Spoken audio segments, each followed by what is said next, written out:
Capítulo 10. Para a surpresa de Jordan, Bryce chegou com a família no dia seguinte.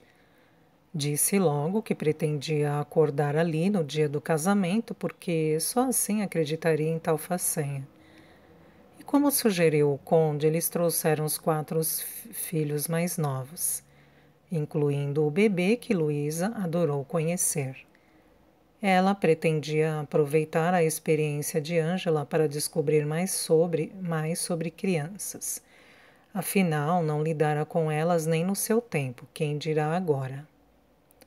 Os filhos de Bryce eram as primeiras crianças com quem estava entrando em contato em Havenford. No dia seguinte, Jordan recebeu outra surpresa.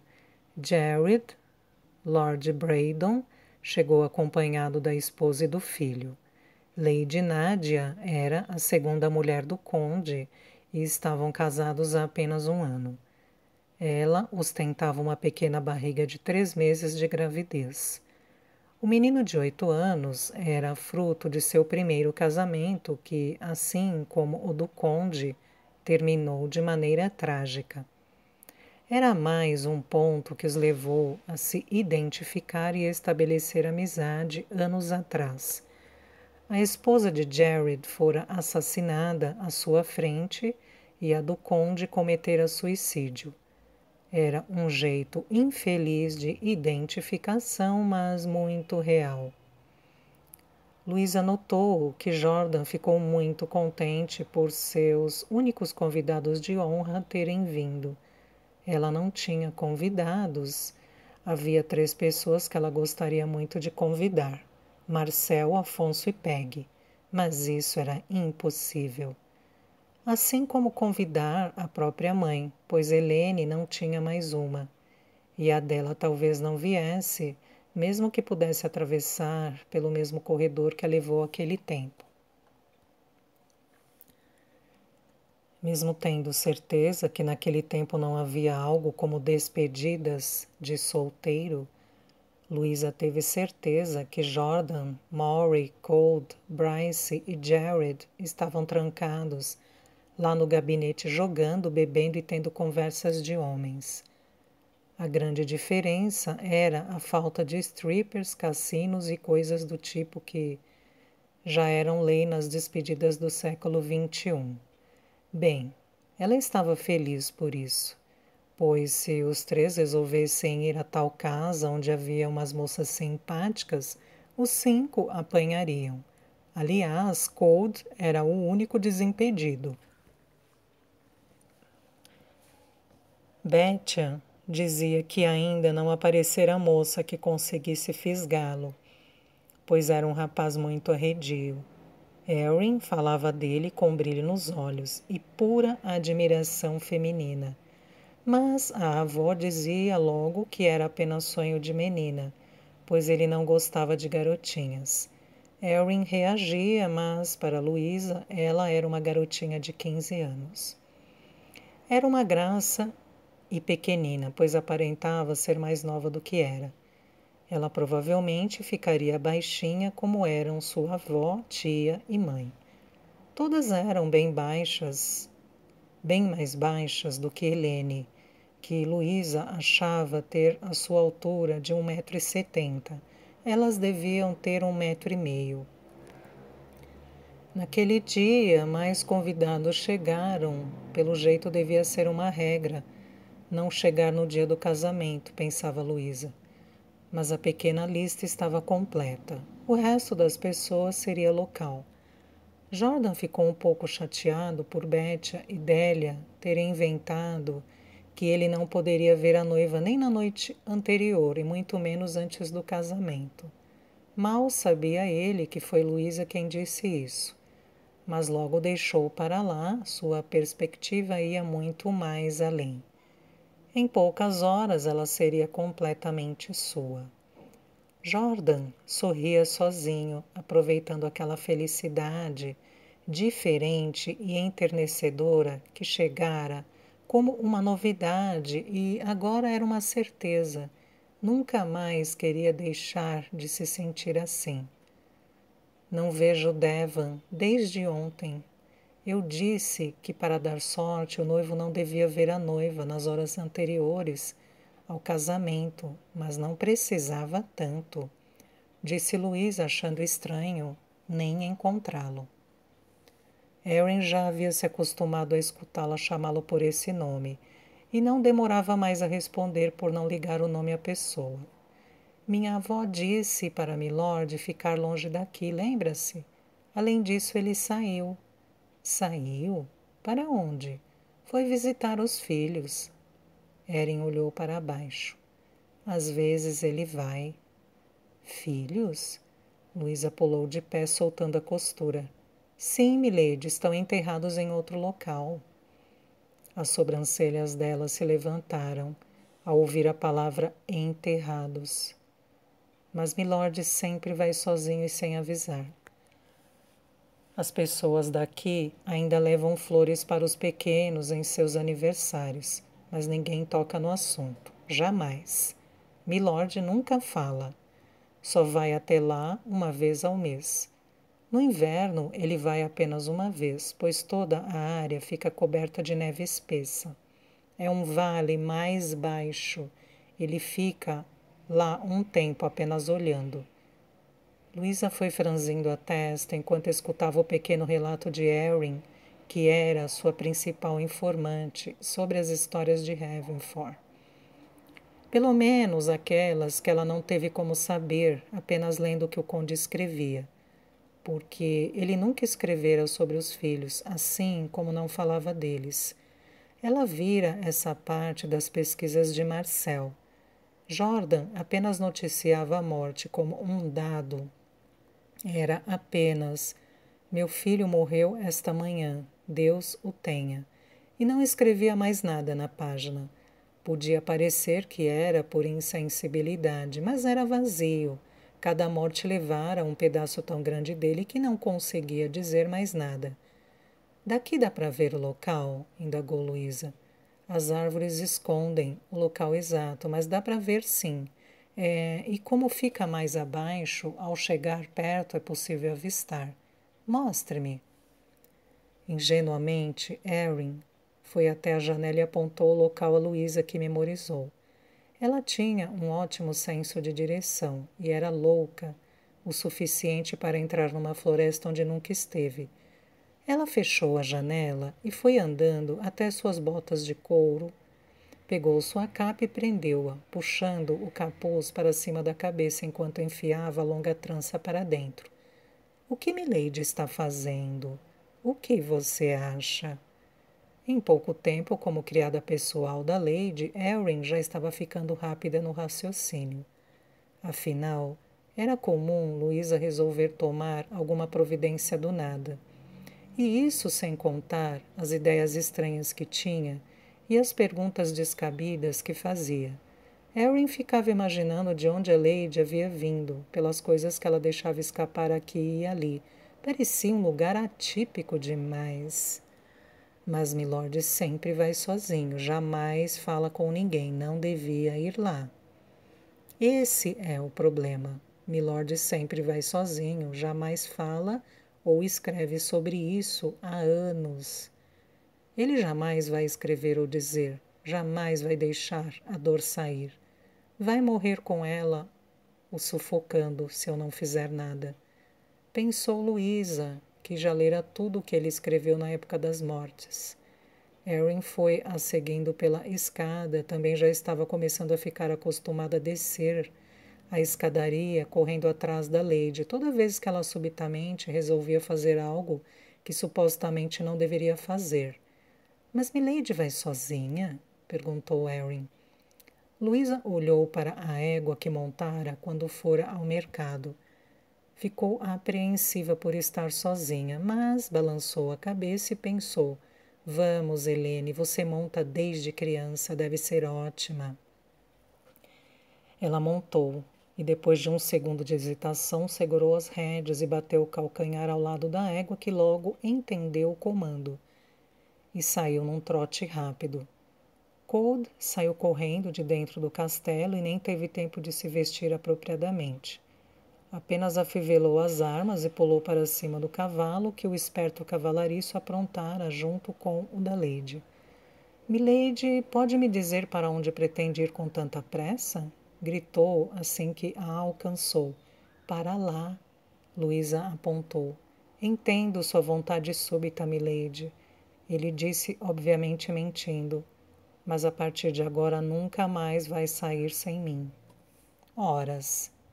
Então você vai ter que aprender a se arrumar mais rápido. Ela gracejou e apertou o passo da montaria. Assim que entraram pelo meio das árvores de galhos secos, avistaram a clareira. E logo encontraram Maury sentado em uma pedra e aquecendo as mãos em uma pequena fogueira. Estava na parte de cima e atrás de algumas árvores e troncos tombados, como se houvesse seguido o conde sem ele saber, mas sempre ia junto, só que um pouco depois, para lhe dar privacidade. Colt, o que você... Maury ficou em pé assim que eles chegaram perto o suficiente para escutá-lo.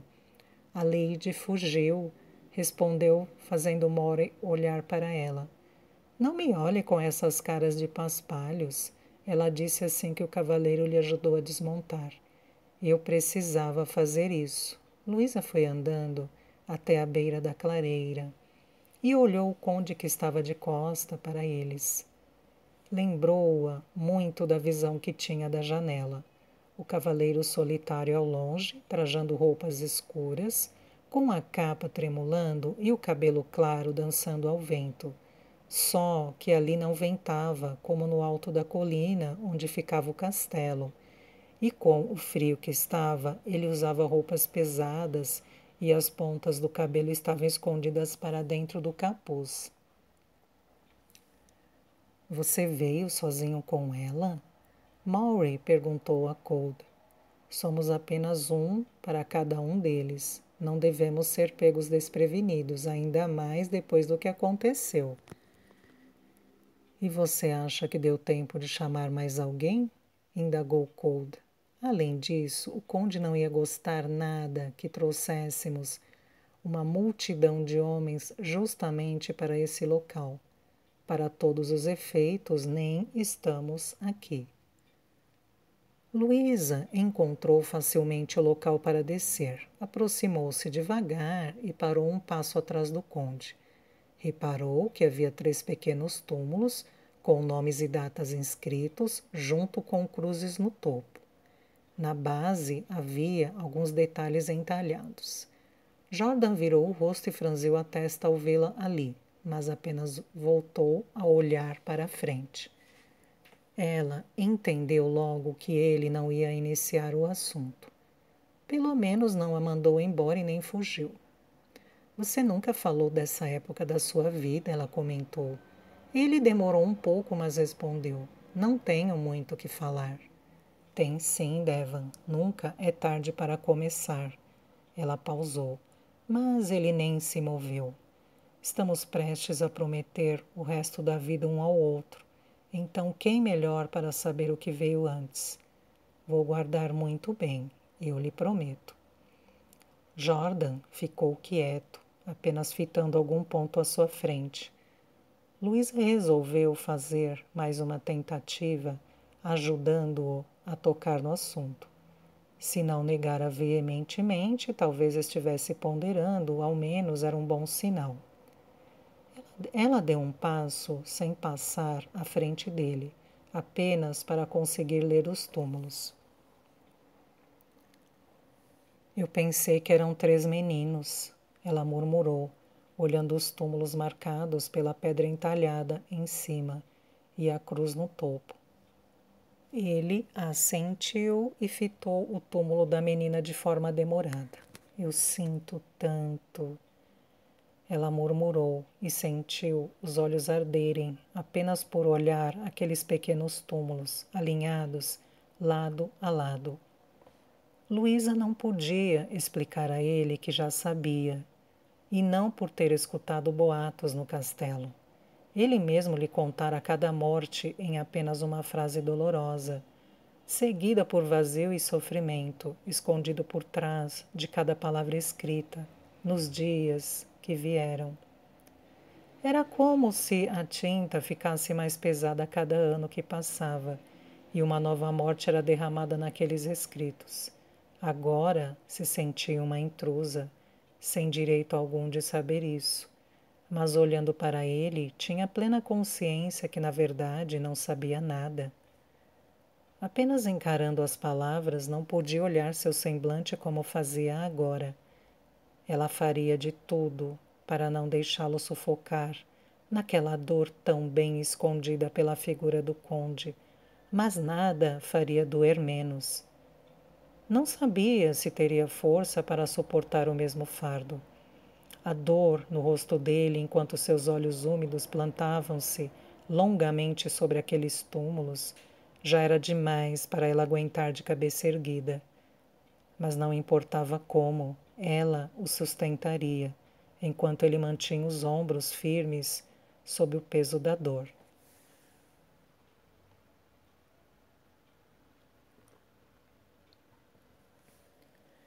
Eles se foram muito jovens, ele respondeu, mas não estava dizendo que isso não lhe deu tempo suficiente para amá-los. Sua falecida esposa esperou cada um por longos meses, e mesmo que fossem poucos dias de vida, ambos seguraram cada um. Cedo demais, ela respondeu, incentivando o diálogo, mas sentindo a própria voz falhar. O conde passou os dedos pelo lado do rosto. Seus olhos continuavam fixos, como se não conseguisse olhá-la. Eram todos bebês, pequeninos e sem defesa. Eu nunca entendi por que nasciam tão fracos. Eu sei que crianças morrem todo dia, mas... Ele balançou a cabeça. Quando voltei da guerra, soube que Tilda já havia perdido um nos primeiros meses. O segundo veio logo após. Ela o perdeu no quarto mês. Tilda apenas sangrava e chorava, e eu não sabia exatamente o que lhe dizer ou fazer para ajudar. O terceiro, ele olhou o primeiro túmulo. Nasceu antes do tempo. Tão miúdo. Ele cruzou os dedos das mãos e prensou os lábios. Luísa franziu o senho enquanto olhava para o primeiro túmulo. Preferiu não dizer nada. Saber os detalhes era algo que ela nunca imaginou.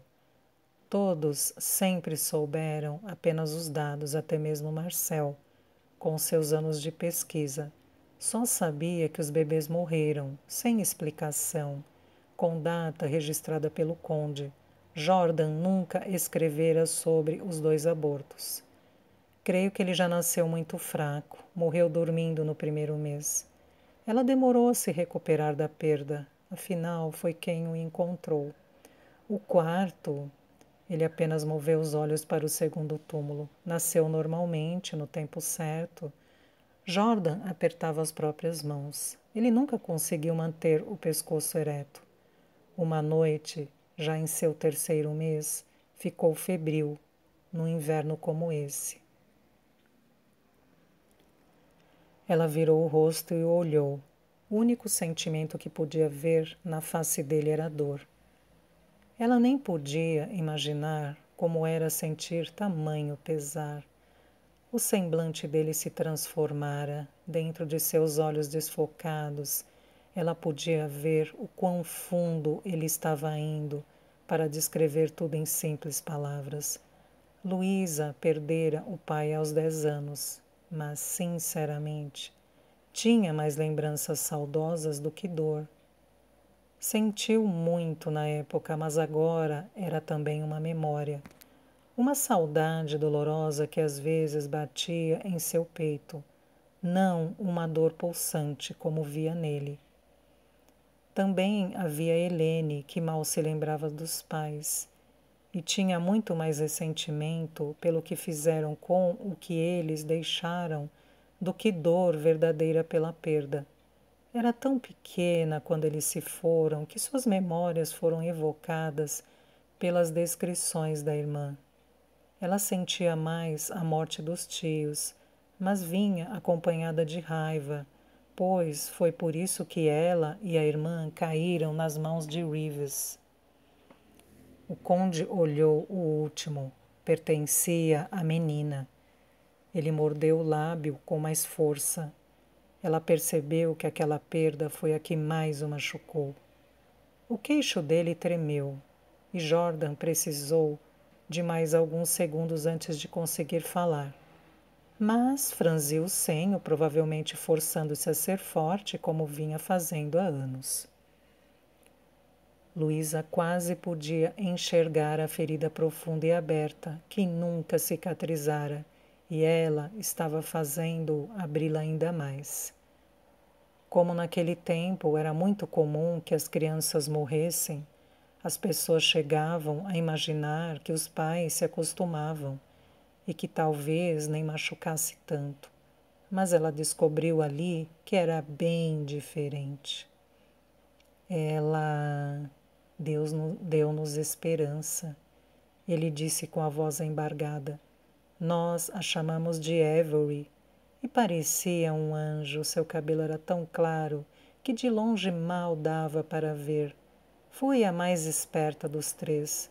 Mexia-se muito e eu posso jurar que pelo seu olhar ela já nos reconhecia. Ele fez uma longa pausa. Luísa sentia as lágrimas descendo pelo rosto e chegando geladas ao seu queixo devido ao ar muito frio.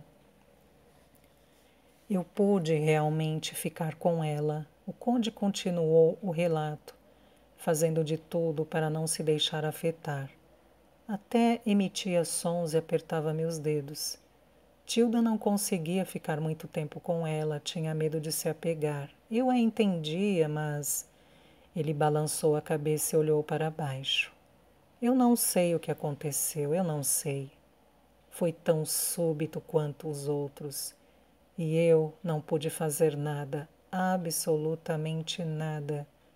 Ele cerrou os dentes, dominado por aquele sentimento de impotência que era insuportável.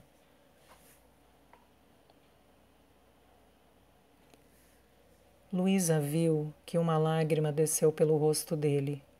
Lembrar-se da filha era demais para ele. Nada lhe causava tanta dor quanto isso. Seu coração apertava, sua garganta se fechava e ele cerrava os punhos, sempre se perguntando como e por que havia acontecido. Nunca entenderia. Ele deu um passo para o lado, afastando-se de Luísa. Passou a mão pelo rosto e empurrou o cabelo para trás, deixando o ar frio tocar sua face. Ela ficou pensando se ele já se permitira chorar por isso. Talvez no escuro do seu quarto, quando ninguém mais estava o observando e esperando que fosse o corajoso conde, que sempre amparava e protegia a todos. Jordan virou-se de repente e a olhou. Talvez estivesse pensando o que ela achou depois de ouvir o seu relato. Eles não eram apenas herdeiros e nem continuidades para garantir terras e títulos. A menina nem herdaria isso. Mas eram meus filhos. Estavam nos meus braços num dia e no outro, debaixo desse chão gelado. Ele balançou novamente a cabeça e desviou o olhar. Moveu o pé, sua bota remexendo a neve. O conde não precisava explicar o que sentia. Ela acreditava nele. Depois de 5 filhos, ele deu um passo à frente e abaixou. Passou a mão sobre o túmulo da menina, retirando a neve e as folhas secas. Sua voz agora estava mais firme, como se ele estivesse começando a lacrar a ferida. Nunca mais tentamos, tínhamos medo. Minha prima não aguentaria outra perda. E nem você, ela pensou, imaginando que se perdessem o 6º filho, Tilda, iria voltar a sofrer em sua torre, e ele iria continuar sofrendo em silêncio e fingindo controle, para que seu povo não achasse que iria enlouquecer de dor. Luísa mordeu o lábio, nem podia abrir a boca. pois sabia exatamente o que ele estava prestes a contar. Ela só conseguia se perguntar se a dor justificaria o que aconteceu em seguida. Jamais saberia, pois a mulher que suportara a mesma dor que ele não tinha mais como contar o que sentira. Não conseguia sequer se pôr no lugar dela. Se algum dia ela tivesse oportunidade, colocaria um pouco de sentimento na placa que escreveu para a falecida condessa lá em 2012. Era um texto curto, com fatos citados como um registro. E agora Luísa sabia por tudo que ela passara e podia entender melhor porque o conde não se revoltou com a traição. E no fim exigiu que enterrassem sua falecida esposa dignamente. Eu me afastei por um tempo. Minha prima tinha até medo que eu me aproximasse e ela acabasse grávida novamente. Nas entrelinhas, ele estava dizendo que achava que intimamente Tilda o culpava também. Havia muitas pendências a resolver na corte. Ele a olhou pelo canto do olho, só para saber se ela continuava ali, o olhando atentamente, com aquele misto de compaixão e sofrimento. Sim, foi o período que você passou na corte. Ela respondeu apenas para não ficar completamente passiva no diálogo. Quando ganhou os torneios, tentou lembrar-se de algo que ele havia usado como escape para o que sentia. Agora ela entendia porque ele tomou parte nesse tipo de festividade e também porque ganhou tantos. Não era apenas seu talento como cavaleiro. Na época deve ter sido uma obsessão. Sua única fuga, já que não podia voltar para a guerra na França. Eu tenho certeza que você já sabe o que aconteceu depois. Ele respondeu e passou por trás dos túmulos, tocava cada um, como se estivesse se despedindo, ao menos até a próxima visita. Sei o que os outros disseram. O que aconteceu? Ela hesitou, sabia o que outras pessoas falaram, mas nunca soube qual era a visão dele sobre tudo aquilo. Jordan parou atrás dos túmulos.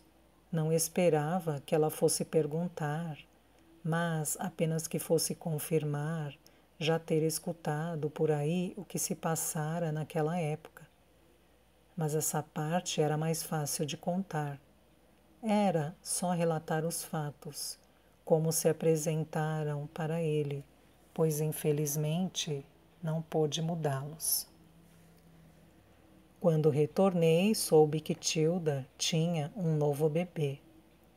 Ainda pensei que ela pudesse ter pegado a criança de alguma família pobre e resolvido criá-la como uma espécie de consolo. Só que ela não queria me ver e tampouco me deixar ver a criança, mas eu tive de fazê-lo. Ele franziu o senho enquanto seu olhar parava no túmulo da filha. Ela confessou o que fizera. Disse que nossa família devia ser amaldiçoada, pois acabara de descobrir que o problema não era ela. Afinal, lá estava sua filha, para provar, e ela tinha certeza que essa não iria morrer. Ele continuou relatando que enviou uma carta a Lord Evenhall, comunicando-lhe do nascimento de sua filha. Tilda ficou transtornada quando soube que seu amante queria ver a criança e estava a caminho de Ravenford. Ela questionou o marido, perguntou-lhe como podia permitir que seu amante voltasse lá. Então, Luísa descobriu mais uma culpa que Jordan guardava. Ele disse à prima que não precisava se envergonhar, pois não fora ele quem cometera adultério. E o bebê também não tinha culpa alguma.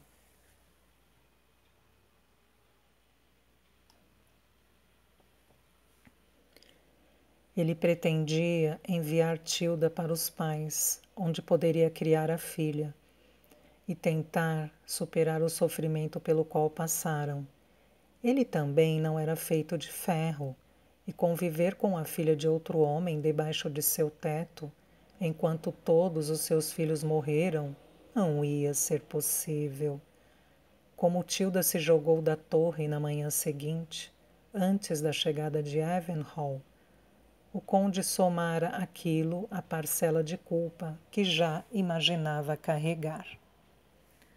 Aquela criança nasceu corada e saudável. Ele não tinha ódio ao se referir ao bebê que sua esposa gerou com outro, mas havia muita decepção e incompreensão. Tirando o cabelo negro, era até parecida com a minha pequena. Só que bem mais pesada, ele olhou para baixo, mas era a filha de outro homem. E Tilda não precisava ter deixado a filha sem mãe. Eu lhe disse que não deixaria Avenhall lhe tomar a criança se ela quisesse criá-la. Luísa começava a entender melhor o final. Depois de 5 perdas, Tilda deu à luz a uma menina saudável que vingou.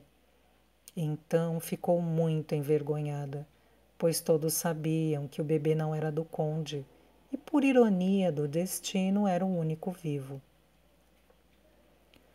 Imaginou a antiga condessa sentindo-se culpada pela traição e ainda consumida pela dor da perda dos outros filhos. Ela preferiu a morte a ter que enfrentar as consequências. Teria que deixar Havenford e voltar para casa com a filha, assumindo que era uma mulher adúltera. Luísa tinha certeza que sentiria muita raiva da injustiça do mundo se sua filha tivesse morrido enquanto a filha de outro homem, resultado da traição de sua esposa, houvesse nascido saudável.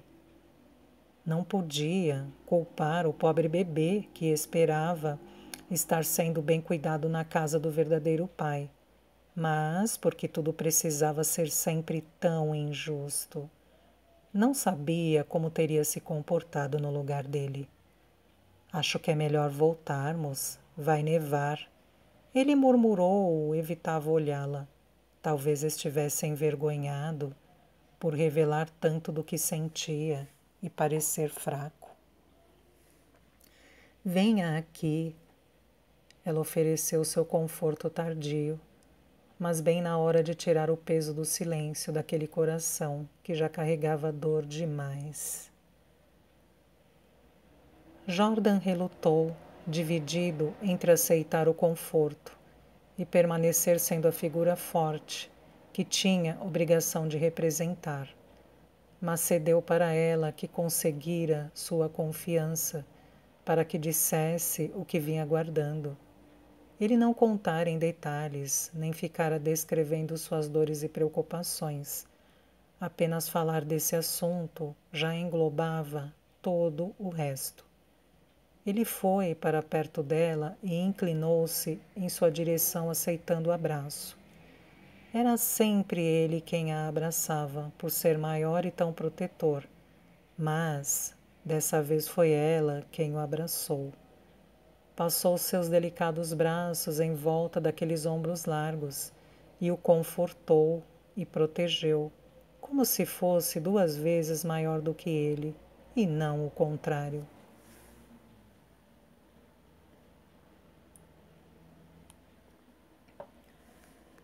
Visitei meus filhos pela última vez neste inverno, mas dessa vez Helene me acompanhou, mesmo sem eu chamá-la. Creio que acabei de ganhar uma acompanhante para as situações mais inesperadas.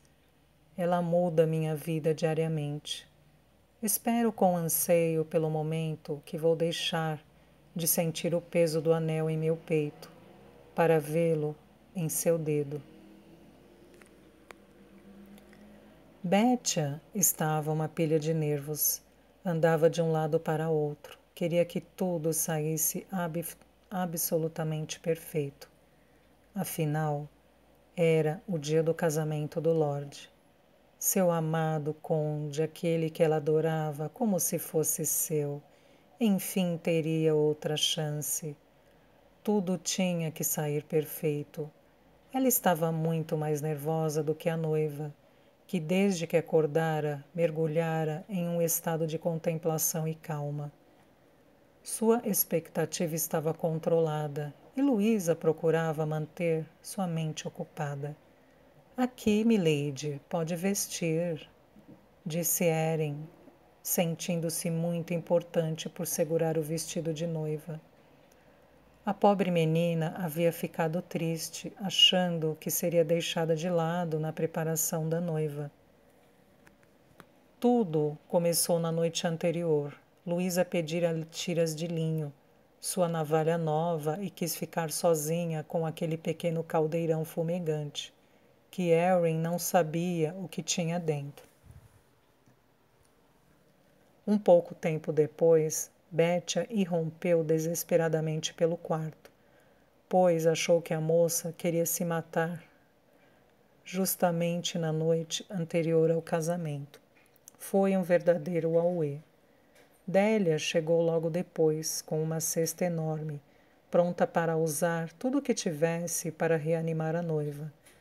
Mas era apenas mais uma das invencionices da Lady para embelezamento, ou seja, algo que Luísa fazia no seu tempo e tentava personalizar para fazer ali também.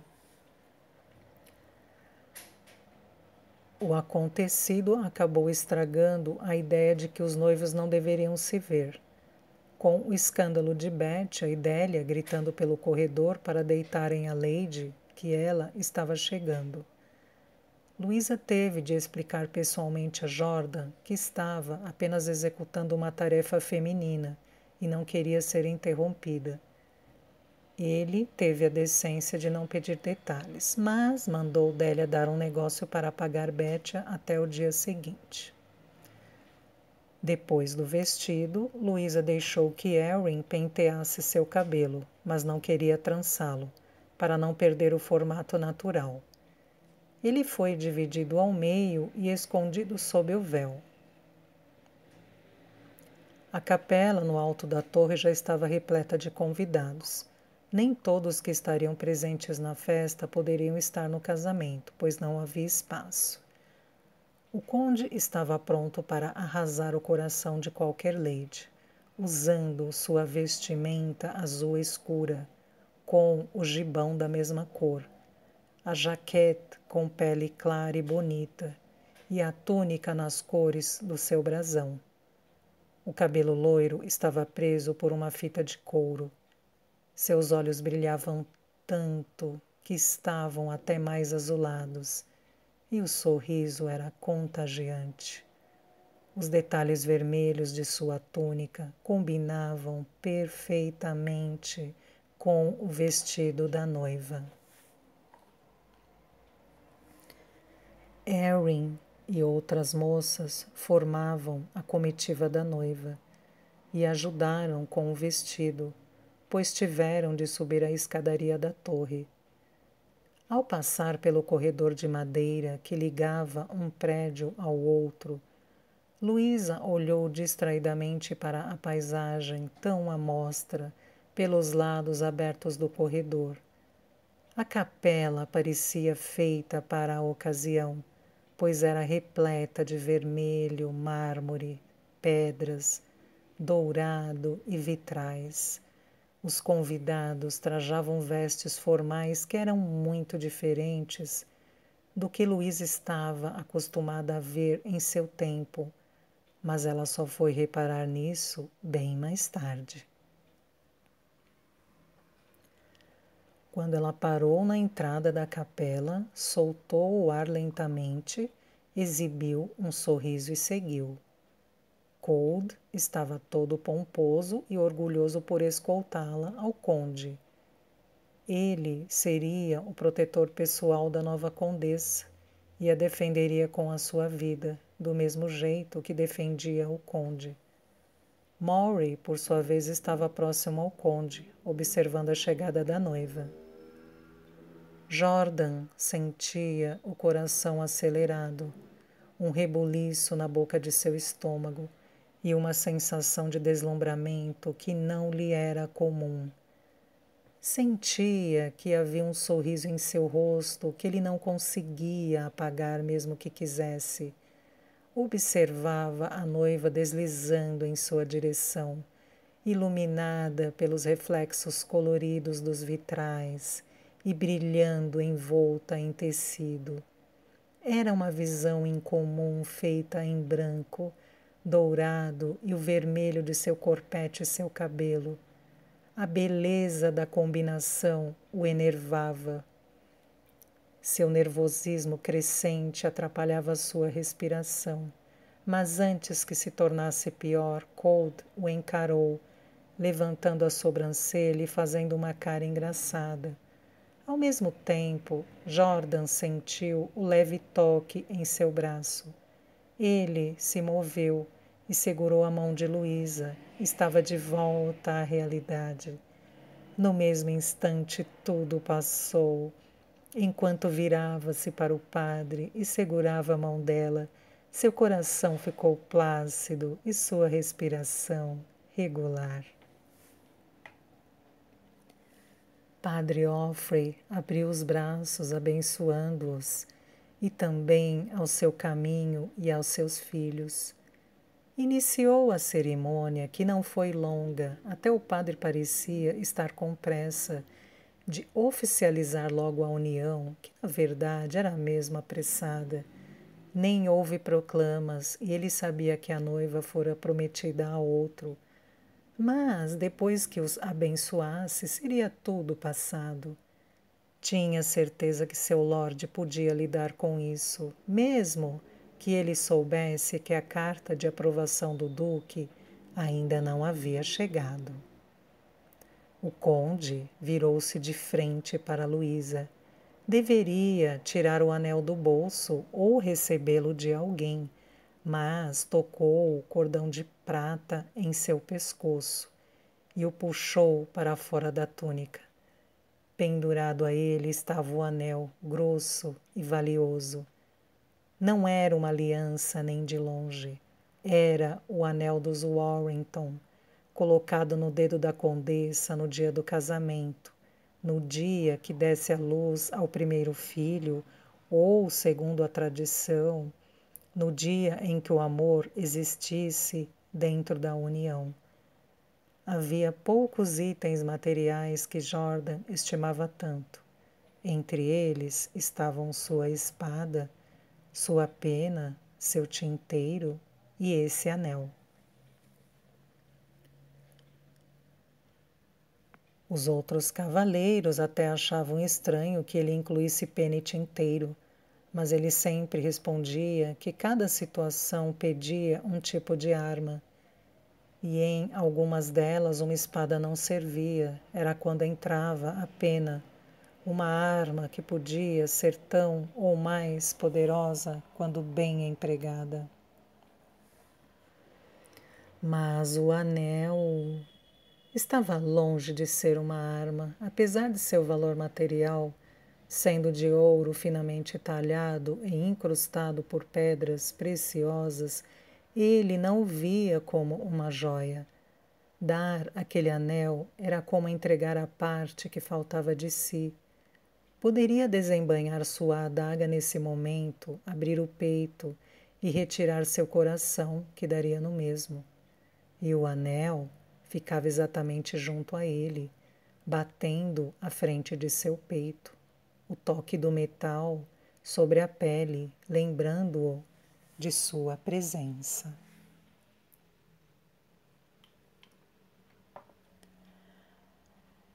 Quando não estava com ele, o anel ficava guardado em um local secreto de Ravenford, conhecido apenas pelos condes que habitaram o castelo. A joia representava sua família, e a última vez que esteve no dedo de alguém foi quando Jordan teve de se debruçar sobre o leito de morte da mãe e retirá-lo do seu dedo, deixando apenas a marca na pele quase translúcida. Ele realmente pensou em deixar que a enterrasse com o anel. Na ocasião, não imaginava que mais alguém pudesse vir a usá-lo. Mas na época era também jovem e esperançoso, guardou-o como uma lembrança da mãe amorosa e com a fantasia de colocá-lo em uma mão similar. Muitas famílias tinham um anel como esse. Geralmente, o Lorde o tirava do próprio dedo e colocava no dedo da esposa. Mas aquele anel nem cabia no dedo dele e tinha medo de perdê-lo ou maculá-lo. Jordan fez seu juramento enquanto segurava a mão da noiva. De longe, Betty franzia o senho e apurava a visão, tentando confirmar se aquele era o anel dos Warrington. E o conde foi o colocando no dedo da noiva, rezando para que coubesse. Quando notou, já estava lá, debaixo das pontas de seus dedos e perfeitamente alojado naquela mão delicada que ele segurava. Enquanto isso, Luísa fitava-o sem entender por que ele ficara mudo, fitando sua mão. Não havia nada sobre aquele anel nas anotações que ela digitalizara, e Marcel também não parecia saber sobre ele. Nunca o mencionou em suas conversas sobre Havenford e os Warrington. E era verdade. Desde a morte de Josephine, o anel nunca mais foi visto. Alguns achavam que sumira. Outros imaginavam se não havia sido enterrado com ela.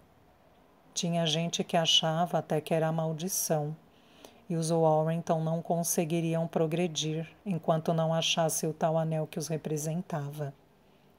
E, infelizmente, o conde nem podia acreditar nessas lendas para tentar entender as mortes de seus filhos, pois o anel esteve com ele o tempo inteiro.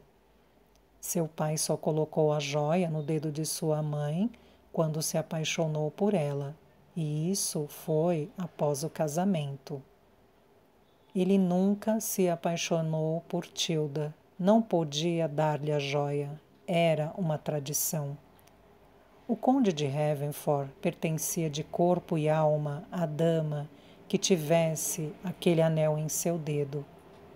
Jordan não era mais um jovem esperançoso e iludido. Seu coração era machucado e corroído pela culpa que só ele enxergava. Porém, era grande o bastante para abrigar aquele povo simples que vivia em suas terras. Seu coração era também desconfiado e descrente, mas seus machucados não provinham de amores não correspondidos. Talvez por isso ele estivesse se deixando acreditar no que sentia agora e tirara um pedaço do que ainda havia no peito para dar àquela dama. Ela o encarava de forma amorosa, mas ainda não fazia a menor ideia do que significava aquele metal quente que circundara seu dedo há menos de um minuto. Luísa encarou-o e jurou fidelidade, obediência e amor eterno.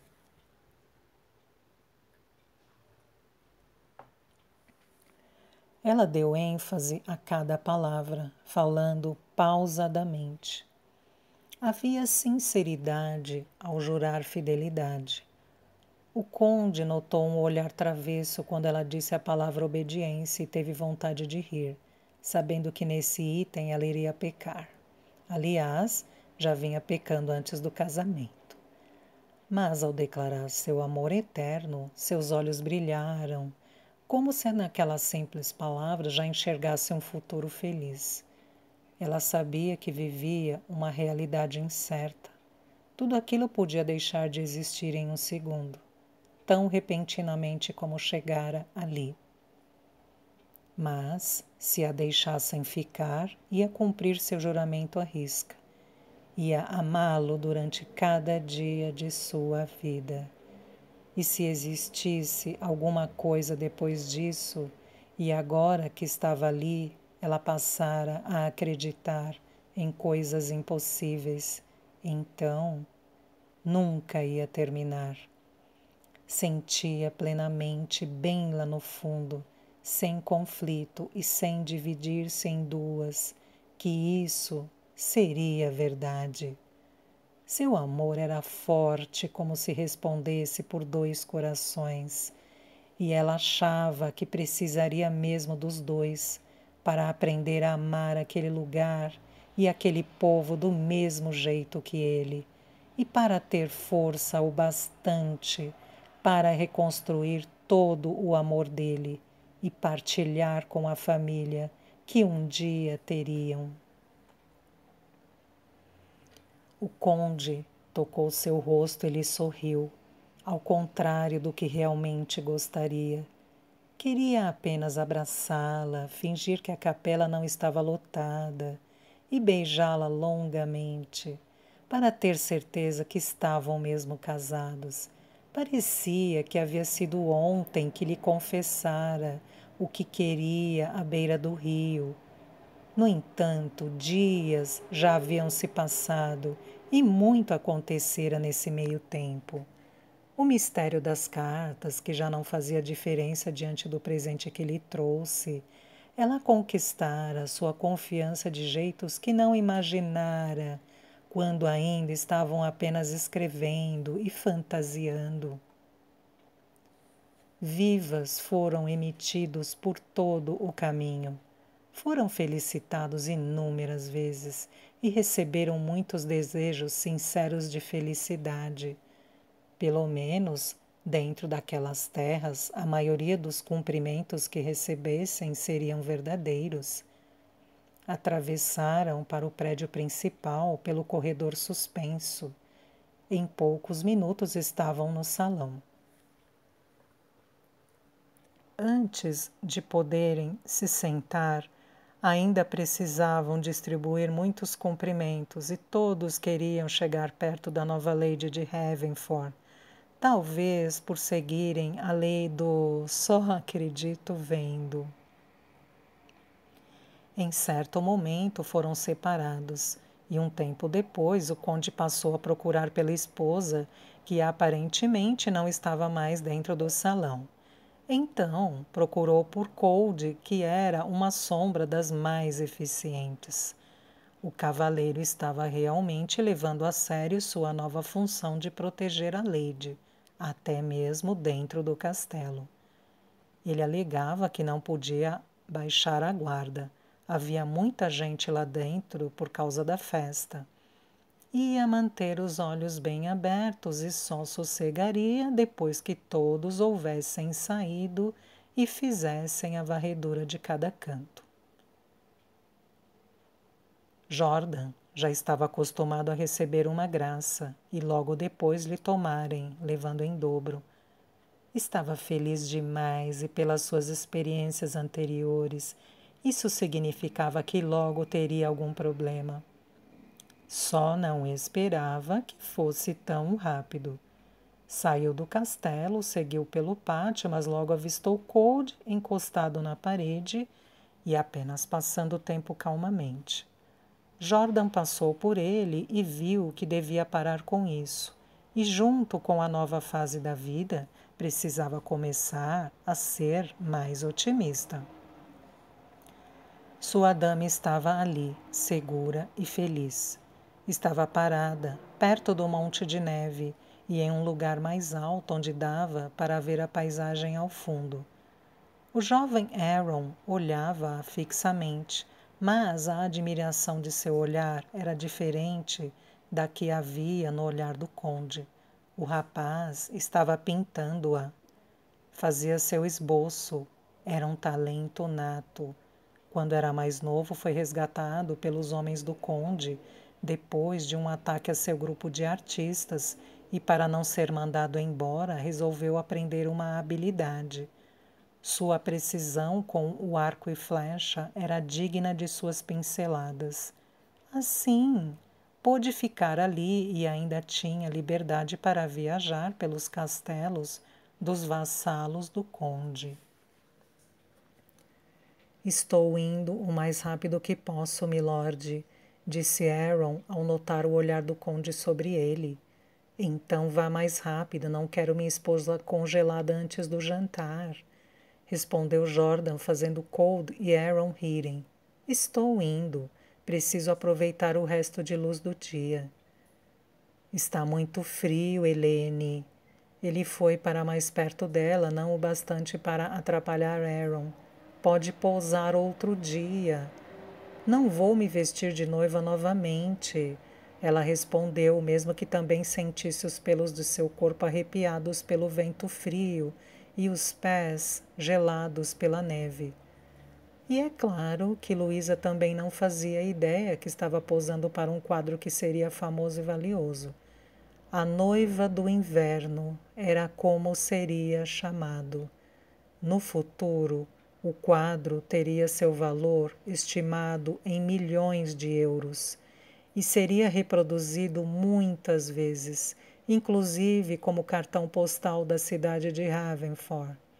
E a beleza de Helene seria eternizada ainda muitas vezes, mas essa seria a tela mais conhecida. Uma visão além de sua época, diriam os críticos, sobre o trabalho do talentoso Aaron, que ainda teria outras telas famosas, entre elas o concorrido quadro do Conde. Ele foi o único a pintá-lo em sua fase adulta. O banquete só teve início quando os noivos sentaram-se em seus lugares na mesa principal sobre o tablado. Foram inúmeros brindes à felicidade, ao amor, à nova condessa, ao conde, a Ravenford, a boa colheita que tiveram, a sorte nas caçadas.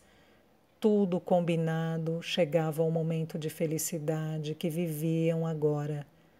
Para o banquete, Bétia tomou cuidado de fazer vários pratos que Luísa comesse. Afinal, ela não podia ficar de fora da própria festa de casamento.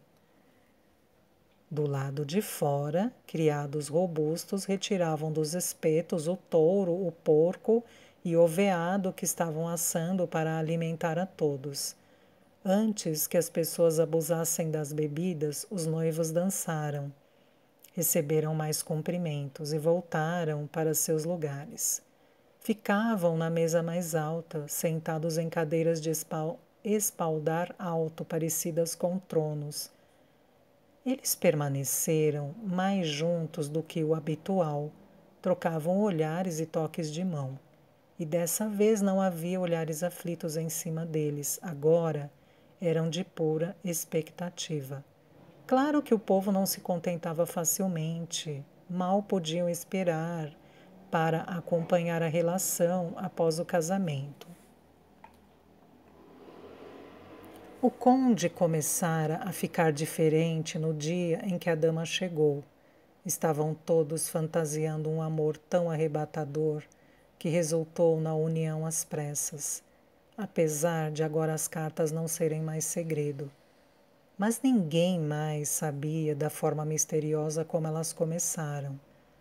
A história mais difundida era que Lady Helene estava desesperada para fugir de um casamento indesejado com o inescrupuloso Lord Errigan. Sabendo da bondade e coragem do conde, resolveu aproveitar o fato de que passaria por suas terras para pedir-lhe ajuda. Portanto, passou a enviar-lhe cartas sem se identificar. Foi então que no caminho sua comitiva foi atacada e milagrosamente ela sobreviveu e o conde a resgatou. Estavam destinados a se encontrar. Ao menos era nisso que o povo acreditava e pretendia agradecer ao Senhor pela graça. Agora todos queriam ver crianças pelo castelo. E quase ninguém comentava mais sobre feiticeiras da floresta. Não dava para misturar duas crenças distintas. Para que não dissessem esse tipo de coisa da Lady. Era capaz de mudarem a história e começarem a dizer que tais mulheres tinham um cabelo amarelo como o sol e não vermelho como o fogo. Mal sabiam eles que secretamente o conde e a esposa divertiam-se à beça com essa semelhança. Ele nunca deixaria de acusá-la de feiticeira e ela de ameaçá-lo com seus poderes ocultos. Betty realmente caprichou no banquete, comentou Maury, que já comera tudo o que conseguira. Bryce brincava, dizendo que adorava vir à casa do conde só para comer aquelas delícias. Só espero que ela não tenha causado um rombo na despensa para o inverno, disse Luísa, e os outros riram, vendo como ela havia virado a castelã apenas há poucas horas e já estava tomando conta da despensa. Os convidados estavam se fartando e, no finalzinho da tarde, já estavam animados demais.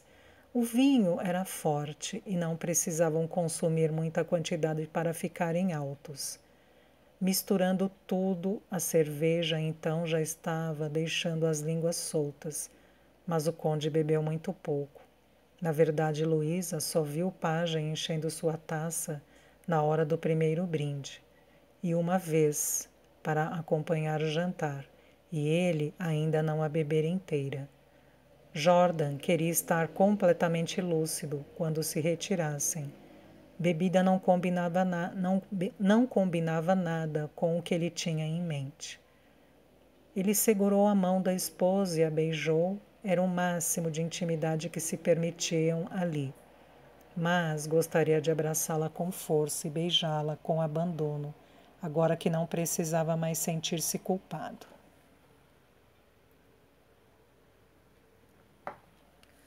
Já estava bem escuro e Luísa não sabia exatamente o que devia fazer. Até que Erin apareceu e, fingindo lhe trazer um doce, inclinou-se bem perto dela e ficaram conversando baixo. O conde fingia que não estava vendo as duas cochicharem e tentava não escutar. Então, Erin se afastou e ficou comendo o doce que Luísa não quis.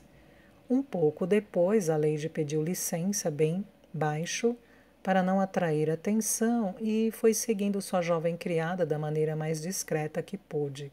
Ou seja, todos notaram que ela estava se retirando, e ela ficou vermelha como um morango maduro.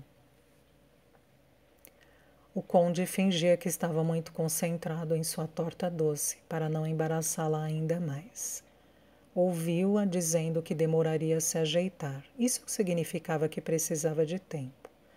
Bem, ele pretendia continuar ali no salão o tempo que fosse possível, pelo menos, até sentir-se constrangido demais pelos convidados que começariam a olhá-lo, imaginando se ele não iria se retirar também. Era realmente gratificante conseguir ser adorado por seu povo.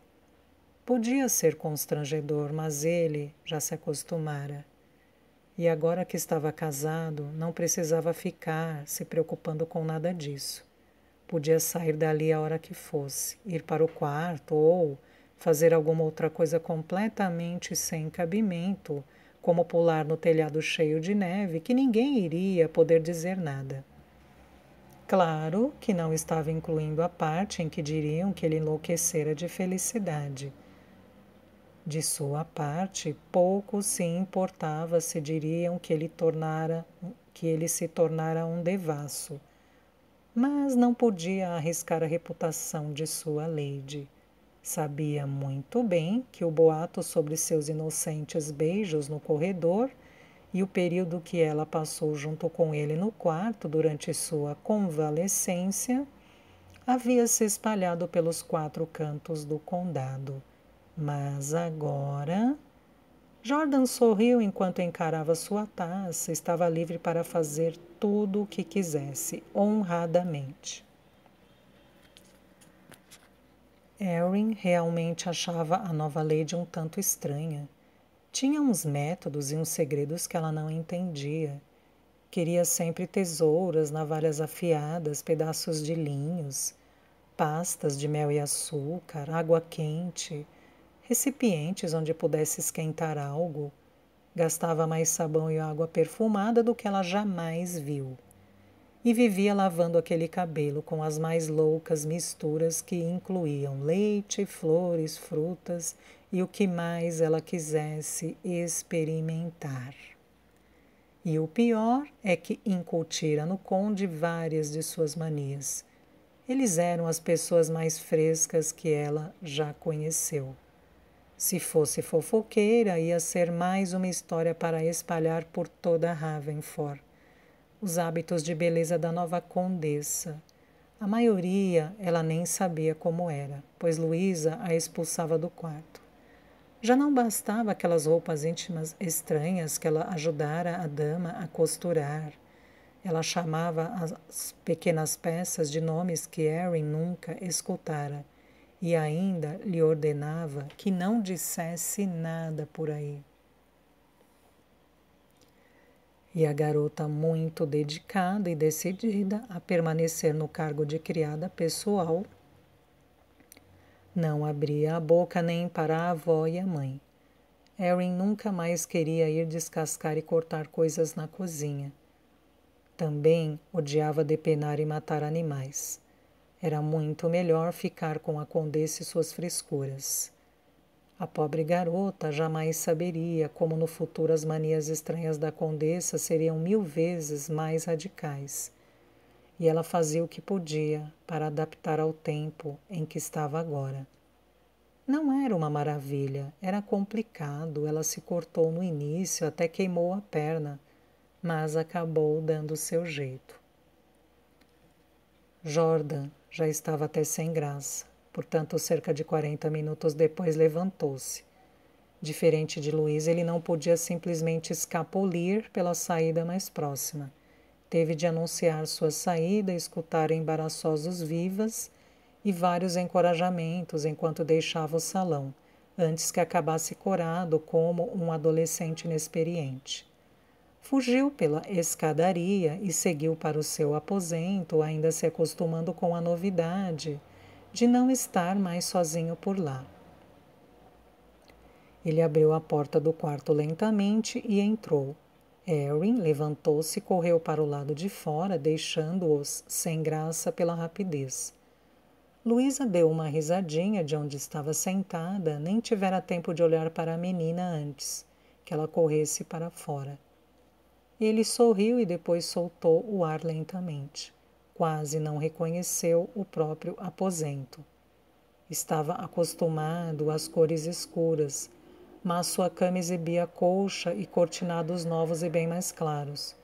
Os tapetes também foram trocados, adornos foram adicionados, assim como o baú e a cômoda do quarto onde Luísa ficava haviam sido trazidos e arrumados do lado esquerdo. Juro que fiz o mínimo possível, ela disse, enquanto observava-o passar os olhos pelo quarto. Está ótimo. Aquele tema escuro já estava mesmo ultrapassado, ele respondeu, pouco se importando se ela ia pintar o quarto de amarelo e escarlate, desde que ela estivesse dentro do aposento. Você demorou a fugir do salão. Milady disse que precisava de tempo. Não de 1 hora. Eu não queria atrapalhar o preparo das poções de núpcias, brincou. Ela abriu um sorriso, pois, segundo Betty, as únicas poções que tomaremos nos próximos dias serão taças e mais taças de hidromel. Ah, a história do hidromel. Adorei essa bebida, comentou Luísa, que havia experimentado a mistura adocicada na feira, mas aquela feita por Betty era ainda melhor.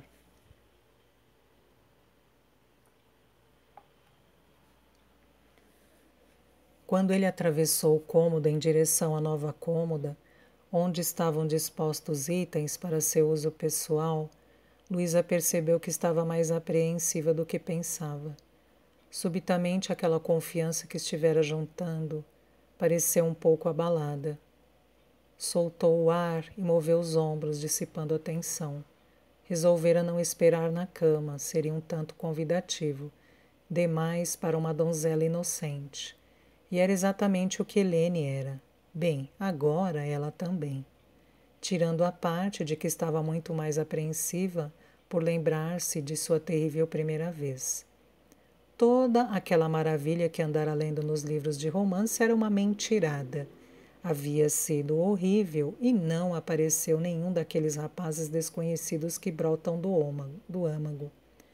Esses tais prazeres eram frequentes nos livros melosos de romance que ela lia e adorava. Agora, desiludida das promessas de seus adorados romances, esperava mais tato do conde, que já era um homem feito há muito tempo, e de resto, enfrentaria tudo com coragem. Depois ficava melhor, ao menos era o que diziam as mulheres. Aliás, sua mãe dissera isso via e-mail, depois que ela lhe contou a desgraça que foi. Queria ver a cara da mãe dela se um dia lesse num e-mail que ela esteve num castelo, se entregando a um cavaleiro medieval meio rude, mas galante e adorável. Mamãe, ele é um fogaréu ambulante. Ela jamais acreditaria. Posso sentir seu frescor daqui, milady. Não estou muito digno, depois de horas naquele salão enfumaçado e cheirando a comida. Espere-me. Ela soltou o ar e quase riu. Teria mais uns momentos para se ajeitar. Quando o viu saindo pela outra porta, já que a banheira estava no aposento adjacente. Luísa deitou a cabeça no encosto da cadeira. E onde Milord pensa que eu vou agora e enfiada em uma camisola indecente? Certamente irei voltar para o salão, dançar em cima da mesa e beber aquele vinho que me faz engasgar. Esse pensamento fez com que se lembrasse do hidromel. Levantou rapidamente e foi beber um gole da bebida doce. Suspirou e perdeu-se em devaneios inocentes que pareciam muito mais de Helene do que dela. Aliás, desde que entrou naquele quarto, tudo o que ela pensava parecia contaminado pela ingenuidade de Helene. Poucos minutos depois sentiu que não estava mais sozinha e virou-se. Jordan retornara ao aposento, de onde ela estava, podia ver seu corpo, ainda úmido, pelo banho, refletindo sobre as luzes das velas. Ele usava algo que parecia um calção íntimo, jogou a túnica para cima de uma cadeira e agitou o cabelo úmido com um tecido felpudo que usava para secá-lo. Ela suspirou outra vez e achou que estava novamente com problemas para manter as pernas firmes. Os olhos dele se prenderam em sua silhueta, que podia vê-la. O conde se aproximou, deleitando-se com a visão e com o fato de que podia olhá-la como quisesse agora, e não ia se privar disso. Ele soltou a toalha e se aproximou mais, notando como o fogo por trás dela tornava o tecido fino e branco da camisola bem transparente. Com a aproximação da fonte de luz e calor, que era a lareira, ela também pôde começar a ver as cicatrizes do conde. Franziu levemente a testa, imaginando quantas vezes ele já devia ter sido costurado. Havia uma atravessando o lado do seu abdômen e entrando pelo calção. Outra passava bem acima do lado direito de seu peito. Havia uma marca bem grossa em sua coxa esquerda e outra notável na perna direita, além daquela mais recente, que ela mesma costurara à frente de seu ombro, sem contar algumas marcas menores de ferimentos mais leves, e aquela que partia da bochecha dele. Imaginava que também devia haver mais em suas costas. Espero que elas não a assustem, não doem mais, são apenas lembranças. Ela só conseguiu negar com a cabeça e fez um esforço enorme para tirar os olhos dos músculos do peito dele.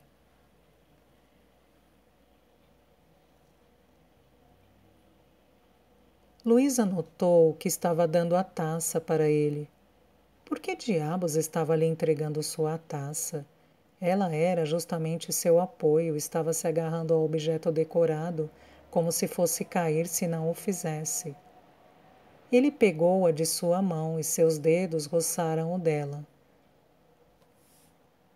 Pensou em algo para dizer, estava com a boca fechada, ou melhor, tolamente aberta, mas não dizia nada.